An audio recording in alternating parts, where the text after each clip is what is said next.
It's a real honor to talk to you all today. I want to thank you all, delegates and society executive directors, members of the board, and fellows and scholars participating in our panels, and guests, friends of ACLS. It's really wonderful to see you all. And it's a chance for me in the next 20 minutes or so to talk about issues, very much on our minds at ACLS. I'm not going to retread ground that was so ably and wonderfully covered by my two colleagues just now, and speaking on behalf of their third colleague, the Director of International Programs. I'm going to kind of talk a bit about contemporary circumstances and situations, some of our values, and the story we're trying to tell about the value of the humanities and social sciences. So I hope this is useful and provokes some discussion either right after if we have time, but certainly through the rest of the day. One of the purposes of this meeting, as we get together and as we titled it with the choice of words we use, connections, community, one of the purposes of this meeting is to strengthen our sense of community, this community of scholars and the people who support them. And there's no question that we need the strongest possible community we can create today. We've already referred to this, so I don't need to go into a lot of detail, but we're in the middle of just such an extraordinarily difficult time. And I'm thinking specifically, as we discussed last night with President Ron Daniels, the situation on campuses where we've seen police marching into university buildings and leading students off in zip ties, faculty as well.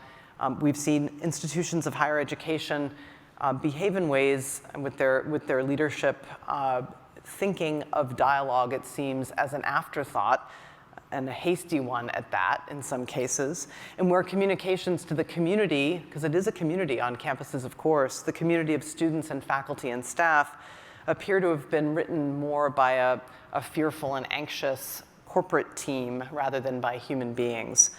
And as of today, I think happily, thinking about the safety of everyone and their well-being, conditions do seem to be calmer. But it's also worth remembering that over 2,000 people have been arrested on American campuses in the last couple of weeks. So I want to propose in the next few minutes that there's a connection between the rapidity with which campus tensions have been escalating in recent weeks and the status of the humanities and social sciences in our universities today. And that might seem like an unlikely connection, but I'm going to try to make the case.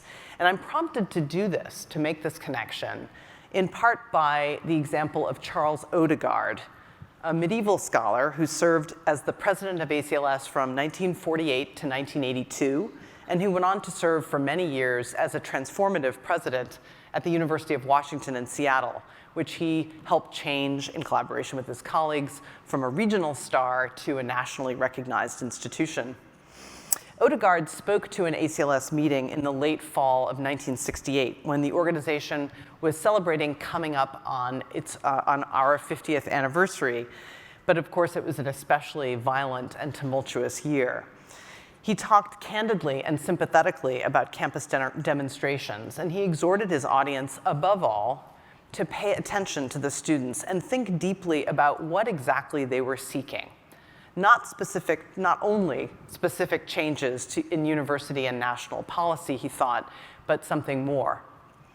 Students, Odegaard said, and now I'm going to quote a fairly long passage from his speech, have the courage and forthrightness of youth to try to tell us that they do not sense in our present university conversation with them enough relevance to a world they know exists, a world they are inheriting and concerning which they simplify, but about which they feel deeply. Listen to them. They attribute to our generation complacence with the world, which, as they would put it, our generation has made, but which they view as a deeply troubled inheritance. They are quick to charge us with inactivity in the presence of great moral and social issues against which they counterpose a vigorous activism.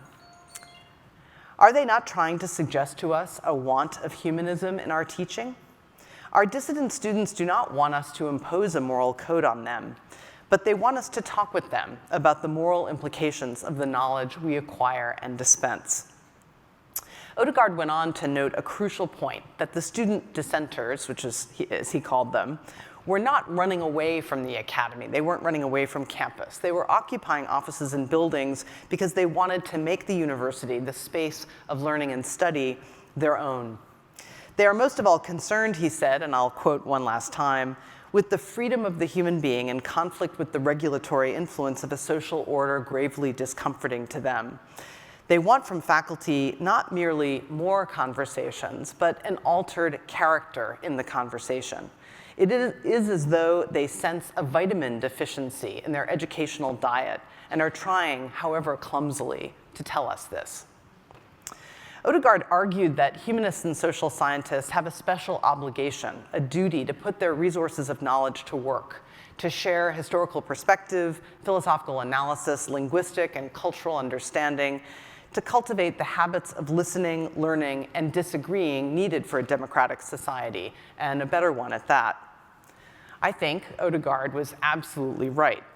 But of course, in the decades since he had addressed this group, or our ancestors, so to speak, as we all know, public attitudes about higher education and its purposes have narrowed and hardened. The focus on workforce preparation as the primary, even the exclusive goal of a college degree, a respectable thing in and of itself, but I'm emphasizing the focus on this as the primary and exclusive goal of college, and the view of scholarship as valuable only if it leads to a concrete outcome and has measurable impact, have crowded out other goals and other practices and ways of being in the academy. Fields have been singled out as targets of legislative censorship and social satire, and by no accident, these, of course, are the fields that study, most of them, the historically marginalized and disempowered, and the forces that create hierarchy and inequality. These are also the fields that have led the rethinking of old habits of teaching with the aim of empowering all students to join the conversation, or, as Odegaard would say, to change the conversation. A few weeks ago, ACLS hosted Pat Ocker, who served as president of New College of Florida before she was fired by a governor who orchestrated what his own staff called a takeover of the school's administration.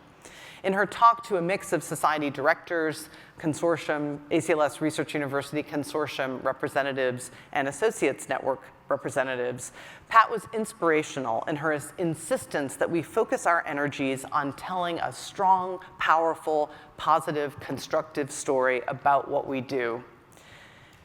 Towards the end of her talk, and those of you who were there may remember this, she said, "Tell the story, tell it again and get up in the morning and tell it again." Together, you and the scholars you represent are doing this work every day. I propose that we can and should intensify our efforts in current conditions to convey an irresistibly powerful narrative of what we do and why to the broadest possible audience. So far, and I say this with real respect for the work, none of the claims on offer about the value of humanistic scholarship or liberal education seems to be convincing the skeptics or even the neutrals. Whatever each of us thinks about the books that make the case for humanistic inquiry as a way to improve democracy or make us better people, and we may agree or we may disagree, but I'm certainly seeing no sign that those books and those arguments are persuading real unbelievers. Unless you're ready to believe, you probably won't be persuaded by these arguments. I also have to note that some scholars out there are rejecting the job of making a case for humanistic inquiry outright on the grounds that terms like value and accountability are incommensurable with the acts of teaching and studying. The Chicago philosopher Agnes Callard wrote a notorious piece along these lines called "I Teach the Humanities and I Still Don't Know What Their Value Is" in the New York Times last December. This kind of writing, and we may disagree, of course, this kind of writing, in my view, may be a gratifying way to let ourselves off the hook, but it doesn't help the cause. We've got to make the case, and we've got to make it more effectively in language that people outside the academy understand. So these days, when I think about what story we could tell, what positive, constructive story we could and should tell, I find myself using more and more the language of necessity when I describe what we do. And I am often asked in all kinds of circumstances. The world, as we know, faces 1,000 problems today, from climate change to inequality, and I'm not going to run down the list, you know it. So I find myself saying we need better ways to go forward. We need to understand human beliefs, motivations, and the different ways we find and make meaning in the world. We need to understand the full range of the world's languages, experiences, aspirations, and memories. We need to cultivate care for the world, past, present, and future. This is the value of humanistic inquiry, and it is both intrinsic and instrumental. We cannot take action on climate change or inequality or autocracy or disease or any of the world's ills without talking to one another. So we need to study languages other than English, languages even beyond Mandarin, Hindi, Spanish, French, Arabic, Bengali, and Russian. Those are the top 8. And we need to learn how to use them effectively, which means studying rhetoric and poetics and psychology. We can't communicate without understanding one another's histories, perspectives, values, and habits of thought. We need to study culture, history, politics, and philosophy. We cannot save ourselves without these skills, capacities, and knowledge as much as each and every one of us can absorb and put to use. Our objects of study, and this is particularly true to people outside the academy, can seem hopelessly tiny. Their scope narrow. A Dogon statue, an Assyrian seal, a passage from the Tao Te Ching, a Roman aqueduct, manuscript scraps from the Cairo Geniza, a passage of West African dance, a clip of Navajo oral history, population data from 1890s Paris, an illustration from a 1950s women's magazine. But this scale, this small scale, is no different from the sciences where grand insights and inventions are impossible without the work of tiny observation and small bore analyses. If we're willing to pay scientists to probe genes and atoms to cure diseases and design better fuels, we have to be willing to pay for humanists and social scientists to read texts and interpret material evidence. It's all the work of survival. We here together today, we in our societies, colleges, and universities are never one. We're not one people, we're not one simple community or one religion or anything else. We're plural. And we share this planet with other species of animals and plants with whom we communicate on only the most basic level, if at all. And if you've seen my succulents at home, you would say, not at all. Only cultivating the habits of communication, talking, and exchange, and listening can save us.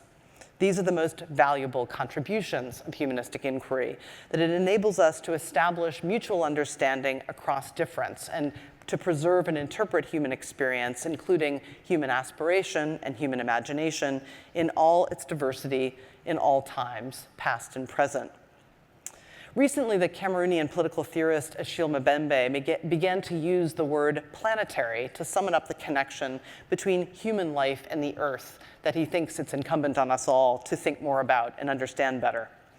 The planet, he said, is the living world which encompasses not only the natural spaces of open land, air, and water, as well as the human-constructed spaces of cities, agribusiness, and fish farms, but realms beyond the established ken of European and American thought.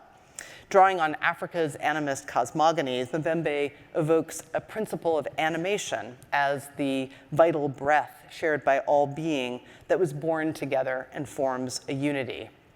Among the Dogon in Mali, the Yoruba in Nigeria, and other communities in the Congo Basin, he finds a different metaphysics of power and agency and cosmogonies that do not acknowledge the fundamental difference between the human subject and the world around it that European and American thought tends to do.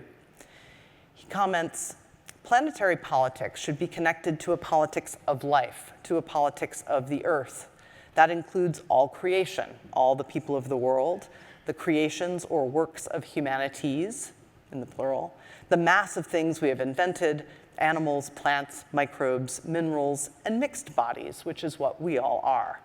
In other words, the whole physical universe, all of reality, including, since I'm drawing, he says, on the African pre-colonial archive, spiritual and biological energies consistent with the definition of the living world. Since the world finds itself in a state always of fragmentation in modernity, Mbembe sees a need to remember it, that is, put back its different parts, reassemble it and reconstitute it as an integrated system in which humans and non-humans, physical, chemical, and biological components, oceans, atmosphere, and land surface are all interlinked in a grand gesture of mutuality, and that last is his phrase. So this is the story I think we can shout and should shout from the rooftops, that our study helps us in tiny and large ways to better understand one another and the world around us, and thus to live together. You've seen it, you see it all the time in the action and in the work of your scholars and the scholars that ACLS supports through our fellowships and grants, most recently in the overview you heard just now. So I'll draw to a close with a question for all of us to consider and discuss over the coming months as ACLS winds up our current strategic plan and starts to design a new one that will guide our work for the next 5 years. If you're persuaded by my prior account, or if you have a better one to offer, what can our unique community of learned societies and institutions and scholars do together to advance this story, to tell it more loudly and more effectively? What can we do together that we can't do alone? We can tell, I think, a powerful story about what we do, a story that's plural but unified. We can figure out together how we can tell this story to people who are not poised to believe it and who might be quite skeptical of it. We can engage in advocacy together for our fields and for effective ways to advance diversity and equity and inclusion now under attack in many parts of the country. We can explore how to work together to fight for funding and decent pay for decent posts in the academy. We can focus our energies on the question of how to foster debate among people who disagree, concentrating on that tough question that's come up a couple of times yesterday and today, of how to engage people who feel excluded from the scholarly conversation in the first place. We can publicize our activities and gatherings as sites that define and model disagreement. We can advocate not only with open letters and statements, but through the relationships that we build with scholars at all levels, including scholar administrators and with people outside the academy. We can support leadership that cares about the relationships that bolster our fields and the scholarly community. Our own community here at this meeting is diverse. We represent different areas of study, different priorities, different views as to the political roles of scholars, and activities like boycotts and divestment. I'm confident, though, that we will find common ground on which we can work together to help one another along the long road, and I hope it's a long road, it's a good long road, on which we can work together, the long road, of supporting scholars and the conditions for teaching and learning, starting with freedom from fear and intimidation. So we look forward to engaging all of you in the work of identifying the top priorities of ACLS in the coming 5 years. We are in, I'm happy to say, very good shape financially, and we enjoy good relationships with our partners. We do hope in the coming years to expand that circle and to extend the impact of our work in positive ways, and to do so in fellowship and cooperation with every one of you. Thank you very much.